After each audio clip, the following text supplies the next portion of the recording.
সাভারের রানা প্লাজায় উদ্ধার কাজ অসমাপ্ত রেখে মানুষ সহ পুরো ভবন মিশিয়ে দিতে নির্দেশ দিয়েছিলেন তৎকালীন প্রধানমন্ত্রী শেখ হাসিনা।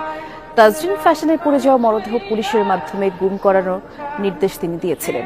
এই দাবি ওই সময় নবম পদাতিক ডিভিশনের জিওসি থাকা অবসরপ্রাপ্ত লেফটেন্যান্ট জেনারেল চৌধুরী হাসান সারওয়ারদের 9 মাস কারাগারে থাকার পর সম্প্রতি মুক্তি পেয়ে তিনি কথা বলেছেন যমুনা টেলিভিশনের সাথে। 2023 সালের অক্টোবর থেকে কারাগারে থাকা সাবেক এই এসএসসি প্রধান মুক্তি পান গত 6 আগস্ট। তার দাবি, রানা প্লাজায় নিহতের সংখ্যা কম দেখাতে নির্দেশ দিয়েছিলেন সাবেক প্রধানমন্ত্রী শেখ হাসিনা। উদ্ধার করার সময় এক পর্যায়ে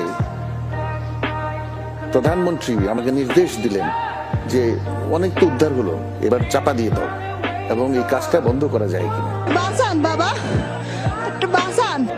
আমার একটা ছেলে একটা মেয়ে, আমি বাঁচতে চাই বাবা, আমাকে বাঁচাও তোমরা।